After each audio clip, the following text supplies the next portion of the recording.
Durant l'été 1996, la Mannschaft, l'équipe nationale allemande, a enflammé ses supporters et suscité l'admiration de toute l'Europe en signant un parcours exceptionnel lors de l'Euro 96.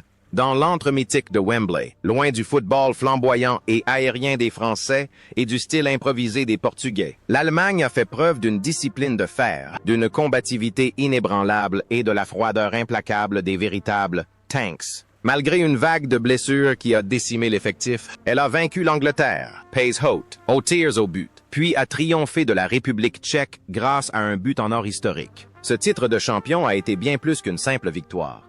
Il a affirmé avec force la place du football allemand après la réunification du pays.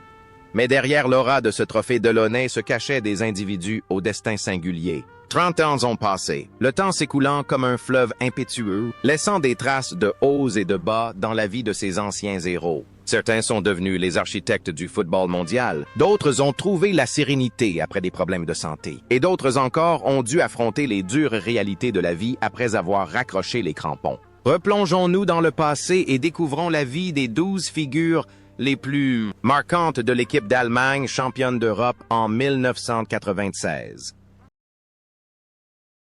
Matthias Sammer, poste, balayeur, libero.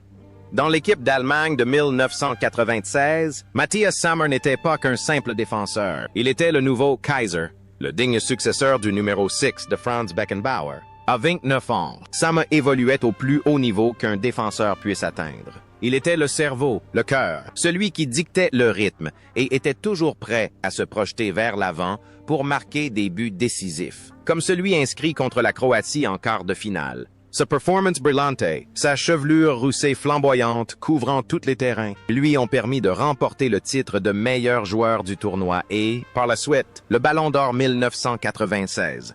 Un exploit rare pour un défenseur.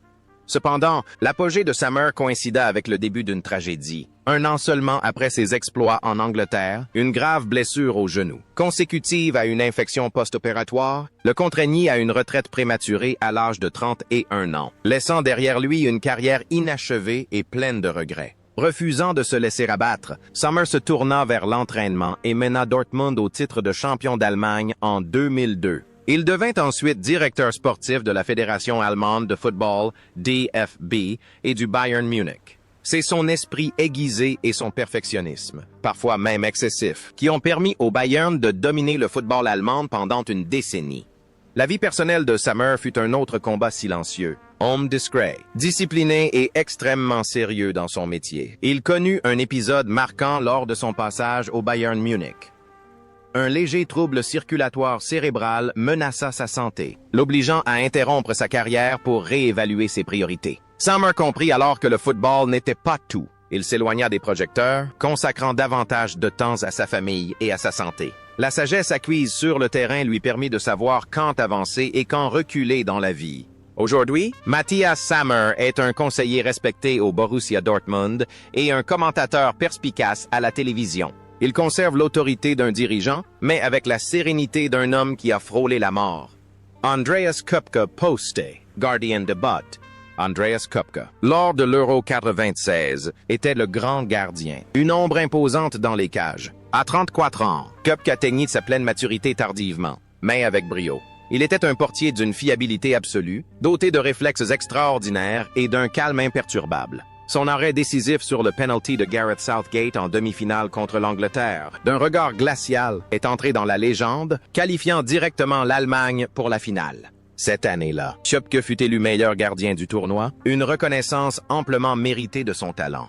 Après ces années de gloire, Köpke a continué à jouer pour Marseille avant de retourner à Nuremberg et de prendre sa retraite. Contrairement à l'engouement souvent associé au poste de gardien de but, Köpke a choisi une voie plus discrète. Il est devenu entraîneur des gardiens de l'équipe nationale allemande pendant 17 ans, 2004-2021. C'est lui qui a formé les futures générations de gardiens légendaires comme Jens Lehmann et Manuel Neuer. Le succès de Neuer lors de la Coupe du Monde. 2014 porte en grande partie l'empreinte de Köpke. La vie quotidienne d'Andreas Köpke est d'une grande simplicité. Il se tient à l'écart de tout scandale et est un père de famille exemplaire. Il a toujours soutenu son fils Pascal Köpke dans sa carrière de footballeur, sans jamais lui mettre la pression. Son assurance et sa fiabilité sur le terrain reflètent l'homme dans la vie, un entraîneur dévoué et un père attentionné. Aujourd'hui, Andreas Köpke a pris sa retraite de l'équipe nationale allemande et profite d'une vie paisible, participant occasionnellement à des œuvres caritatives et œuvrant comme ambassadeur du club de Nuremberg. Jürgen Klinsmann, post, attaquant/capitaine.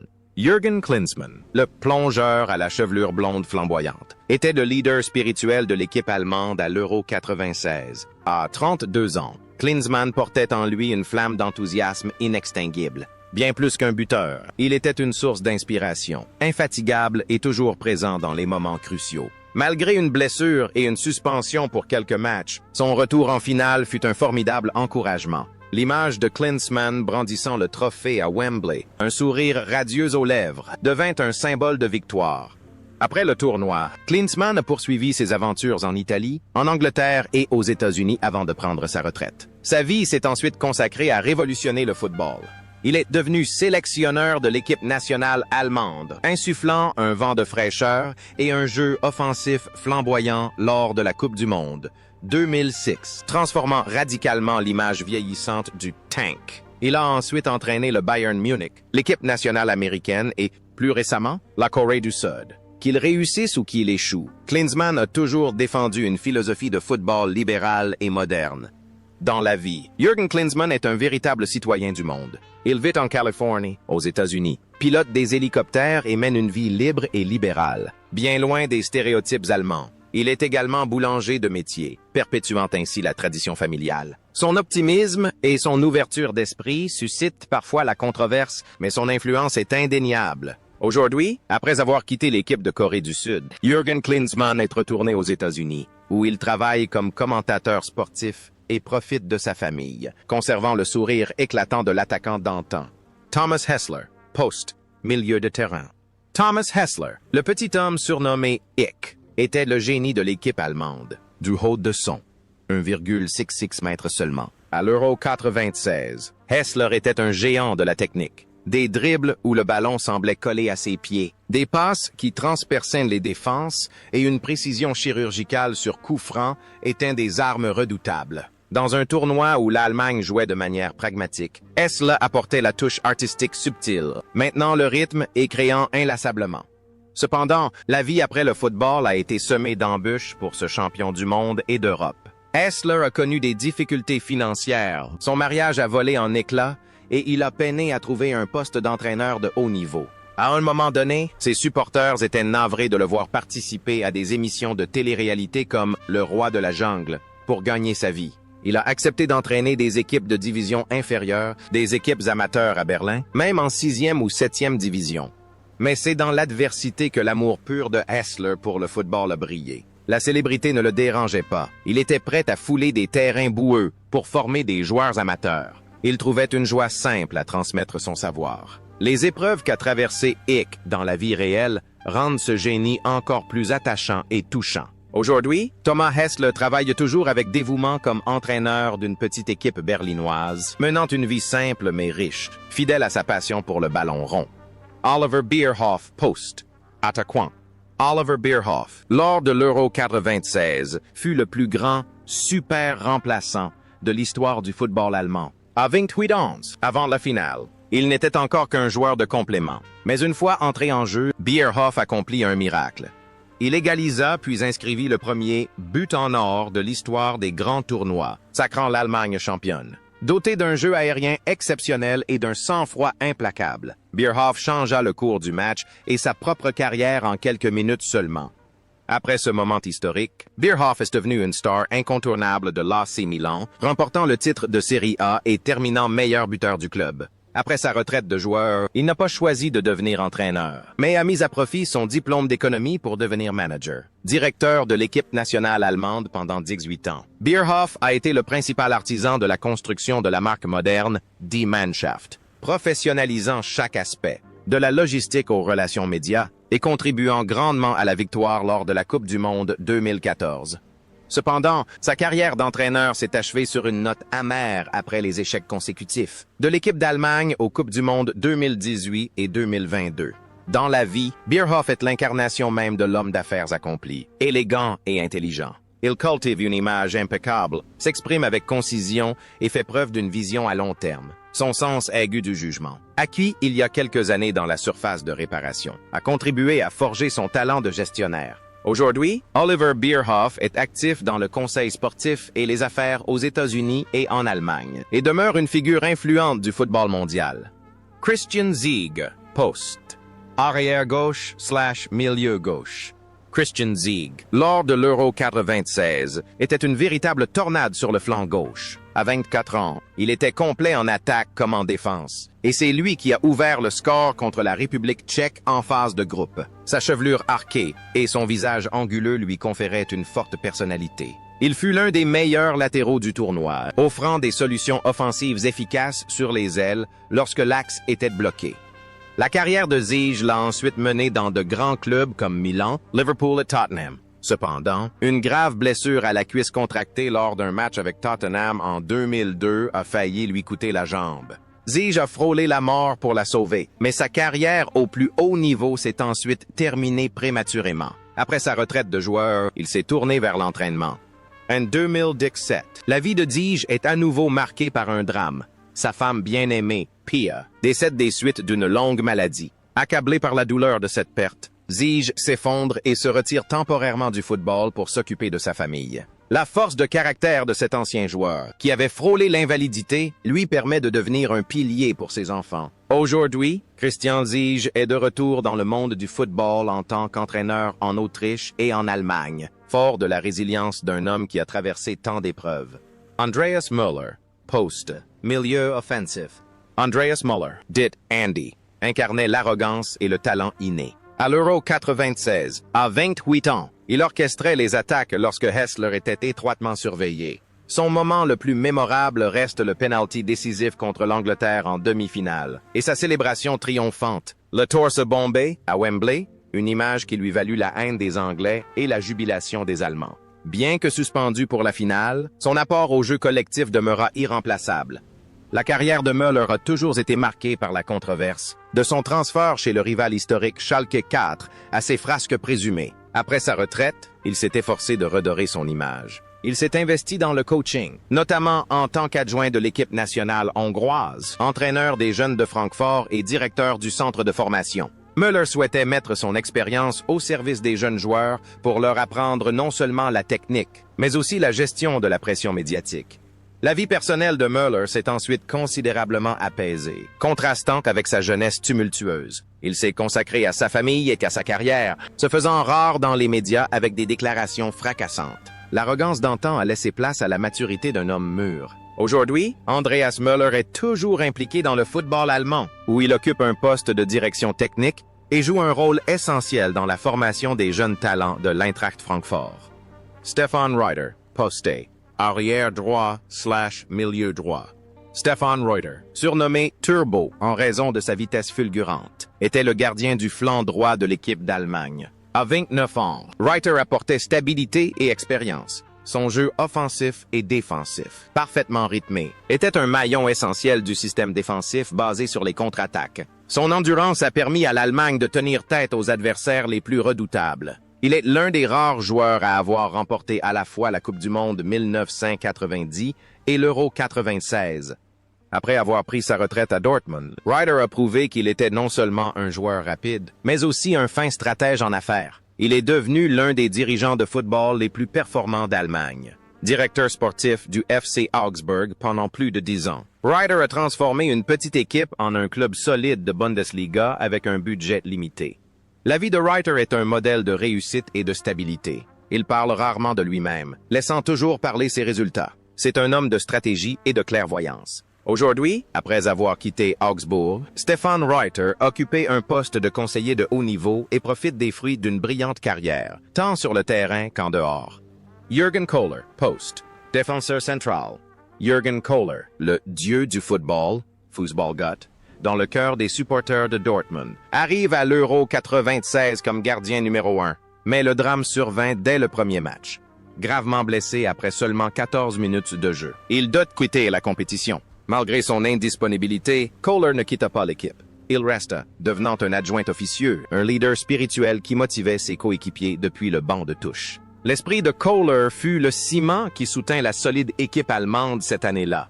Après le tournoi, Kohler fit un retour en force et remporta la Ligue des champions 1997 avec Dortmund. Après sa retraite, il tenta sa chance comme entraîneur, mais sans grand succès. Le plus gros problème qu'il rencontra fut un souci cardiovasculaire qui l'obligea à interrompre sa carrière pour se faire soigner. Mais avec le courage d'un défenseur intraitable qui avait jadis muselé Van Basten, Kohler vainquit la maladie. Dans la vie, Kohler est un homme doux et affable, à l'opposé de son image de dur à cuire sur le terrain. Il s'investit activement dans des œuvres caritatives, notamment auprès de fondations venant en aide aux enfants atteints de maladies cardiaques. Il mène une vie simple, attachée à sa famille et aux valeurs traditionnelles. Aujourd'hui, Jürgen Kohler travaille dans la formation des jeunes et apparaît régulièrement comme ambassadeur de marque, demeurant l'une des figures les plus respectées du football allemand. Marcus Babbel, poste, défenseur. Lors de l'Euro 96, Marcus Babbel était le jeune pilier de la défense. À 23 ans, il jouait avec une grande maturité, remplaçant avec brio les vétérans blessés. Babbel a disputé l'intégralité de la finale, muselant les attaquantes tchèques. Il incarnait la nouvelle génération talentueuse du football allemand. La carrière de Babbel connut ensuite un essor fulgurant à Liverpool, couronné par le triplé historique. Mais le drame survint. Il contracte le syndrome de Guillain-Barré, une maladie rare qui paralyse le système nerveux. De sportif de haut niveau, Babbel se retrouva en fauteuil roulant, incapable de bouger, confronté au risque d'un handicap permanent. Son combat contre cette terrible maladie, son retour sur les terrains et sa victoire en Bundesliga avec Stuttgart témoignent d'une force de volonté extraordinaire. Dans la vie, Babbel est un fan de heavy metal, tatoué et doté d'une forte personnalité. Il vit pleinement, sans détour, et n'a pas peur des confrontations. Son expérience de mort imminente et son handicap lui ont fait apprécier la vie plus que jamais. Aujourd'hui, Marcus Babbel est entraîneur et commentateur sportif à la télévision. Il utilise son histoire personnelle, marquée par un destin hors du commun, pour inspirer des millions de personnes. Thomas Helmer, poste, défenseur central/libero. Thomas Helmer était un véritable homme à tout faire. Lorsque Kohler se blessait, puis que Sammer souffrait, c'est toujours lui qu'on choisissait pour occuper les postes les plus critiques. À 31 ans, sa polyvalence et son expérience étaient inestimables. Enfenale, c'est lui qui sauva un but certain et contribua grandement à la solidité de la défense allemande. Helmer était un héros discret, toujours à la hauteur de sa tâche, quel que soit son poste. Après sa retraite, Helmer a opéré une reconversion spectaculaire. Au lieu de devenir entraîneur, il est devenu journaliste, puis présentateur télévisé de renom. Il est un visage familier de l'émission Doppelpass, le talk show footballistique le plus populaire d'Allemagne. Son intelligence, son aisance à l'oral et son expertise lui ont permis de réussir brillamment dans ce nouveau rôle. La vie de Helmer est très active. Il participe à de nombreuses activités sociales et est ambassadeur d'associations caritatives pour enfants. Il a prouvé que les footballeurs peuvent aussi devenir d'excellents animateurs. Aujourd'hui, Thomas Helmer est toujours un présentateur très demandé et une voix influente dans la presse sportive allemande. Mehmet Scholl, poste, milieu offensif. Mehmet Scholl, le garçon d'origine germano-turque, était bien plus qu'un simple footballeur au milieu des années 1990. Il était un symbole culturel et une idole des adolescents. À une époque où le football allemand était souvent associé à la discipline, à la puissance et à l'efficacité, Scholl représentait quelque chose de différent. L'élégance, la spontanéité et la liberté d'expression. Pour de nombreux jeunes supporters, il incarnait une Allemagne nouvelle, diverse, créative et n'ayant pas peur d'affirmer son individualité. À l'Euro 1996, Scholl n'était pas titulaire indiscutable. Des blessures récurrentes ont limité son temps de jeu et l'ont empêché de trouver son rythme tout au long du tournoi. Pourtant, dans les moments décisifs, il était là. Scholl a participé à la finale, apportant des touches subtiles, des déplacements intelligents et un calme technique dans un contexte de forte pression. Il n'était ni le plus bruyant, ni le plus fort physiquement, mais il a apporté quelque chose de rare à un collectif axé sur la force brute, l'imagination. Dans une équipe construite sur la structure et la rigueur tactique, Scholl était l'étincelle d'improvisation, la touche de pinceau délicate sur une toile d'acier. Au-delà du tournoi, la carrière de Scholl au Bayern Munich l'a hissé au rang de légende. Il a remporté 8 titres de Bundesliga, de nombreuses coupes nationales et la Ligue des champions de l'UEFA, devenant ainsi l'un des milieux de terrain les plus doués techniquement de l'histoire du club. Cependant, sa carrière a également été marquée par sa fragilité. Des blessures à répétition lui ont valu le surnom ironique de « patient anglais », son corps peinant souvent à suivre le rythme de son talent. Malgré tout, lorsqu'il était en pleine forme, Scholl jouait avec un rythme naturel que peu de joueurs allemands pouvaient égaler. En dehors des terrains, Mehmet Scholl a toujours été un rebelle attachant. Il rejetait ouvertement les clichés du football, s'est passionné pour le rock indépendant et a même fondé son propre label. En tant que consultant sportif à la télévision, il s'est fait connaître pour ses opinions d'une franchise brutale, parfois choquante, allant jusqu'à qualifier une génération de jeunes joueurs de enfants gâtés. Il n'a jamais recherché l'approbation et n'a jamais adapté sa personnalité aux attentes. Scholl a finalement refusé de nombreuses offres d'entraîneurs prestigieuses, privilégiant sa liberté personnelle à l'ambition professionnelle. Il a choisi une vie sans contrainte, suivant plutôt son instinct artistique. Aujourd'hui, Mehmet Scholl vit loin des projecteurs, se consacrant discrètement à ses passions créatives. Pourtant, dans la mémoire collective du football allemand, il reste inoubliable, le plus attachant des mauvais garçons. Un rappel que l'art peut s'exprimer même dans les cultures footballistiques les plus rigides.